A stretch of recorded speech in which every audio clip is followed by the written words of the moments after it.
नमस्कार, आप देख रहे हैं व्हाइट पेपर और मैं हूं आपके साथ आशा सरमाल। चलिए कार्यक्रम की शुरुआत करेंगे बड़ी खबर के साथ ही। आगा राहुल्ला की तरफ से बड़ा आरोप लगा दिया गया है। कोड ऑफ कंडक्ट लगने के बाद क्यों यहां पर ट्रांसफर हो रही है, इस तरह से बड़ी बातें कही गई और 10 दिन के अंदर अंदर ऑफिसर को ट्रांसफर किया गया है। क्या किसी जमात को फायदा पहुंचाने की कोशिश की जा रही है? किसी पार्टी की सिफारिश से यहां पर अगर किसी ऑफिसर को लगाया गया है तो आप देखिए सवालिया निशान उठता है। इलेक्शन कमीशन यहां पर सफाई दे, आगा राहुल्ला की तरफ से बड़ा बयान जारी किया गया है। आगा राहुल्ला ने इलेक्शन कमीशन पर यह गंभीर आरोप लगा दिए हैं और फ्री एंड फेयर इलेक्शन की मांग उठा दी है। इस वक्त की बड़ी अपडेट आपके सामने, जहां पर सरकारी मशीनरी में यहां आप देखिए किस तरह से इम्बैलेंस क्रिएट करने की कोशिश नहीं होनी चाहिए, इस तरह से बात कही गई आगा राहुल्ला की तरफ से। और साथ ही बताते चले कि जम्मू कश्मीर के अंदर कोड ऑफ कंडक्ट लगा हुआ है, जहां पर सवालिया निशान आगा राहुल्ला लगा रहे हैं। बड़ा आरोप यहां पर लगाया जा रहा है कि आखिर कोड ऑफ कंडक्ट लगा हुआ है तो फिर यहां पर ट्रांसफर किस तरह से हो रही है। बताते चले कि चुनाव आचार संहिता में किन चीजों को लेकर मनाही रहती है वो जरा समझ लीजिए, क्योंकि आचार संहिता लागू होते ही सार्वजनिक धन का इस्तेमाल नहीं किया जा सकता है और सरकारी गाड़ी, सरकारी विमान या सरकारी मशीनरी का इस्तेमाल नहीं हो सकता है।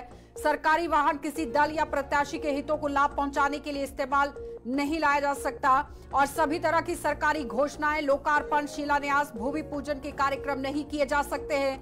प्रत्यक्ष अप्रत्यक्ष रूप से यहां जुड़े हुए सभी अधिकारियों, पदाधिकारियों के ट्रांसफर और तैनाती पर प्रतिबंध होता है। और साथ ही साथ बताते चलें कि प्रिंट और इलेक्ट्रॉनिक मीडिया में सरकारी खजाने से पार्टी की उपलब्धियों के संबंध में विज्ञापन पर भी खर्च नहीं किया जा सकता।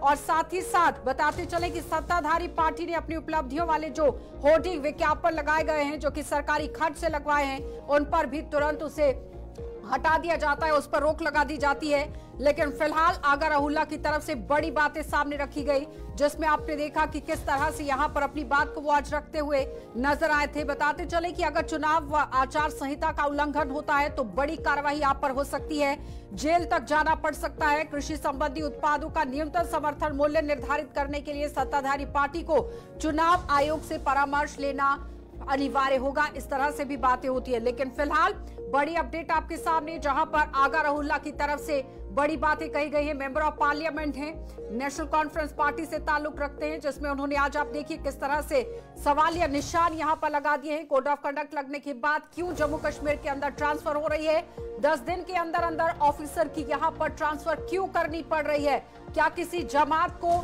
फायदा पहुंचाने की कोशिश हो रही है, किसी पार्टी की सिफारिशों से अगर कोई ऑफिसर अपॉइंट होता है तो सवालिया निशान है। इलेक्शन कमीशन से ये सवाल यहां पर किया गया है, पत्र लिखा गया है और जवाब मांगा गया है। लेकिन उस बीच में फ्री एंड फेयर इलेक्शन की भी मांग उठाई गई है। सरकारी मशीनरी का गलत तरीके से काम नहीं होना चाहिए, इस्तेमाल नहीं होना चाहिए, इस तरह से बड़ी बातें कही गई है। लेकिन उस बीच में सवाल यहां पर यह उठ रहा है कि जिस तरह से आगा राहुल्ला की तरफ से बड़ा सवाल दागा गया है, अब इस पर चर्चा करना जरूरी है कि आखिर समीकरण जम्मू कश्मीर के अंदर किस तरह से बन रहा है। भारतीय जनता पार्टी से हमारे साथ अजय भारती जी ने ज्वाइन किया है, बहुत बहुत स्वागत जुड़ने के लिए। जगदीप सिंह हैं, प्रवक्ता हैं कांग्रेस से, आपका भी स्वागत। यासिर खान हैं, हाईकोर्ट के अधिवक्ता हैं, आपका भी स्वागत। आज सोहेल काजमी है हमारे साथ, वरिष्ठ पत्रकार हैं, आपका भी स्वागत। सबसे पहले तो सोहेल जी मैं आप ही के पास आऊंगी। आगा राहुल्ला की बयान को आपने सुना होगा, किस तरह से इलेक्शन कमीशन पर उन्होंने सवालिया निशान उठा दिया है। वो कह रहे हैं कि अगर कोड ऑफ कंडक्ट है तो फिर ट्रांसफर किस तरह से हो रही है, मशीनरी का गलत तरीके से इस्तेमाल नहीं होना चाहिए, क्योंकि चुनाव है, किसी भी एक जमात को फायदा पहुंचाने के लिए काम नहीं होना चाहिए। कई तरह के सवाल उन्होंने दाग दिए हैं। सोहेल जी।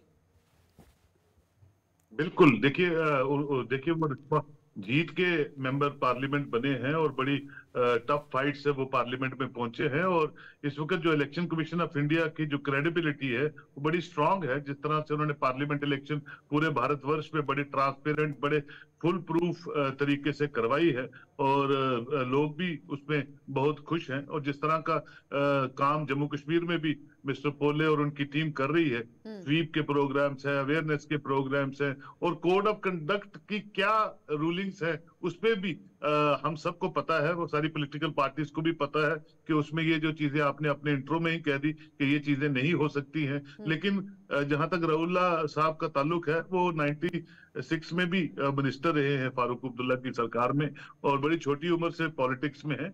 तो अगर उनके कुछ ऐसी चीजें निशानदेही की है उन्होंने, तो उस पर जरूर इलेक्शन कमीशन को उसका नोट लेना चाहिए और उस पर स्ट्रिक्ट एक्शंस होने चाहिए, क्योंकि जम्मू कश्मीर एक बड़े जबरदस्त फेज से गुजर रहा है और एक अच्छी डगर पे आगे चल रहा है। इस तरह की अगर कहीं भी अपीसमेंट पॉलिसी के तहत किसी पॉलिटिकल पार्टी या किसी पॉलिटिकल पर्सन को फेवर हुआ है तो उसका कड़ा नोट लेना चाहिए और कानून के तहत ही शुड बी बुक्ड। और इसके अलावा भी कुछ कंप्लेंट्स और भी सुनने को आती है कि कुछ एक दो बोर्ड है जम्मू कश्मीर में, उन्होंने भी 16 तारीख को जब कोड ऑफ कंडक्ट लगा है उसके बाद उन्होंने तकरीबन विदाउट टेंडरिंग बहुत से काम करवाए हैं, जो मेरे पास फैक्ट्स एंड फिगर्स आई हैं, जो उन्होंने आगे भी परस्यू की है, जो मैं समझता हूँ एक उल्लंघन है। और उल्लंघन कोई भी करे उसके लिए स्ट्रिक्ट लॉस है, स्ट्रिक्ट सिस्टम है, और वो मुझे लगता है इलेक्शन कमीशन उस पर कड़ा कार्रवाई करेगी पक्का। जगदीप जी, यासिर खान ने भी हमारे साथ ज्वाइन कर लिया है, बहुत बहुत स्वागत यासिर जी जुड़ने के लिए। बड़े दुख से, बड़े आहत मन से मैं ये कहना चाहूंगा कि जिस तरीके से लोकतंत्र का गला रेतने की ये कोशिश हुई है, एक तरह से बेशर्मी का नंगा नाच बोलूंगा मैं इसे। और मुझे बड़े अफसोस के साथ कहना पड़ रहा है कि अभी इतने वरिष्ठ पत्रकार हमारे ये कह रहे थे कि इलेक्शन कमीशन की कारगुजारियों से ये देश खुश है, जबकि 79 सीट्स ऐसी है जिस पर कुल वोट जो है वो ईवीएम में पड़े वोटों से ज्यादा है। और ये 4 जिलों के पुलिस उपायुक्तों के साथ साथ एक डिप्टी कमिश्नर का तबादला कोड ऑफ कंडक्ट में, क्या बता रहा है ये? किस तरीके का इलेक्शन करवा रही है भाजपा?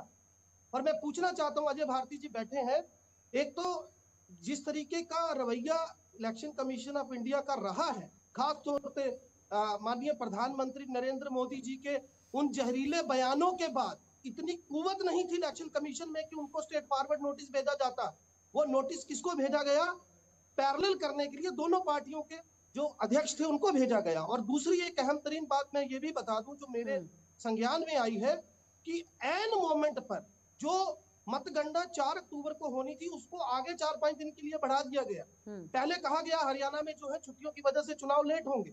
तो ये जिस तरीके का सिलसिला चढ़ पड़ा है, मैं तो साफ साफ कहना चाहता हूं कि इससे बेहतर है मत कराएं चुनाव। क्यों करवा रहे हैं आप? अजय जी जवाब दीजिएगा। कोड ऑफ कंडक्ट, पहले तो कोड ऑफ कंडक्ट को लेकर जिस तरह से वॉयलेशन ही इसे कहा जा रहा है आगा रहुल्ला की तरफ से, इस पर जवाब दीजिए। हाँ ठीक है जगदीप, जवाब दीजिएगा।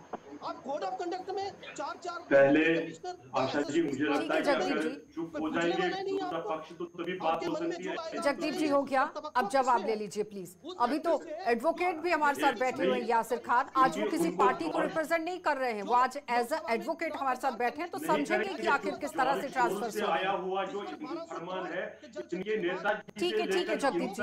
हाँ, ये अजय भारती जी की आवाज को थोड़ा सा बढ़ाइए please. Honestly saying right from the bottom of my heart कि मुझे आशा जी अगर इन्हीं को बोलना है तो जगदीप जी अब जवाब ले लीजिए। अजय जी बोलिए नहीं सुनेंगे वो। देखिए जॉर्ज सोरोस से लेकर बाहर की विदेशी ताकतों ने इनके नेता को जिस प्रकार से इंस्ट्रक्शंस दी है, इसलिए इनसे किसी भी सही भाषा का एक्सपेक्टेशन नहीं है। मुझे दुख के साथ कहना पड़ता है कि भारतीय जम्मू कश्मीर की और भारत की जनता को भी याद रखना चाहिए किस पार्टी के निवर्तमान अध्यक्ष को कोर्ट ने सजा सुनाई। अभी ज्यादा दिन हुए नहीं है मॉडल कोड ऑफ कंडक्ट का वायलेशन करने के लिए। ये चाहते हैं लोग वो भूल जाएं, लेकिन मुझे इस पर छोड़ दीजिए, मैं इस पर नहीं करूंगा क्योंकि कांग्रेस पार्टी का इस वक्त सारे देश में और इनका इलेक्शन कमीशन के साथ कैसा व्यवहार रहा है वो हम सब जानते हैं, सारी दुनिया जानती है। इसलिए ये अमेरिकन उसको यहाँ रिपीट करना चाहते हैं, जो होगा नहीं, मैं उस पर नहीं जाना चाहता हूँ। मैं जिस एमपी साहब की आपने बात की जिन्होंने थ्रेटन किया यहाँ 1990 द्वारा रिपीट होगा, उनको वो ऑर्डर पढ़ना चाहिए और इसको सेंसेशनलाइज नहीं करना चाहिए। ये ट्रांसफर्स हुई है जैसे पब्लिश हुआ है on the instructions of election commission, administration ने नहीं किए। लेकिन अगर उनको उनकी भी जो लैंग्वेज अगर आप देखेंगे उनके स्टेटमेंट को, ऐसे लगता है कि जैसे वो सुपर कोई अथॉरिटी है। अगर उनसे कोई एक ये पहले मैं टेक्निकली बता रहा हूं तो उनको इलेक्शन कमीशन जवाब देगा, उसमें भारतीय जनता पार्टी को जवाब देने की जरूरत नहीं है। ठीक है, लेकिन पॉलिटिकली मैं 2 चीजें बताना चाहता हूं। एक, जब प्रधानमंत्री जी ये कह रहे थे कि सारे देश में एक चुनाव करो, क्योंकि जब हम एक जगह पर होते तो सरकार रुक नहीं सकती, तो इन जैसी पार्टियों को सांप सूंघ जाता है, बोलती बंद होती है, क्योंकि इनको मालूम है कि इस प्रकार से वो प्रोपेगेंडा कर नहीं पाएंगे। दूसरी, ये वो पार्टियां हैं, मैं देख रहा हूं, आप 1951 से शुरू कर दीजिए, इन्होंने अपने इलेक्शन को कब कैसे किया है, 87 में क्या किया, और जिसका भुगतान हमको 30-35 साल करना पड़ा। अपने उस ऑटोनॉमी रिपोर्ट में भी ये कहते हैं कि 1977 में जब अपोजिशन पार्टी यहाँ पर राज कर रही थी, केवल तब हुआ। 2002 में जब वाजपेयी जी की सरकार थी तब फिर इलेक्शन हुआ, और अब हुआ, और ये हमको पाठ पढ़ाएंगे। 75 वापस लौट रहा हूं मैं आपके पास, रुकेंगे एक छोटे से ब्रेक के लिए, जल्द वापस लौटेंगे, आप बने रहिए हमारे साथ।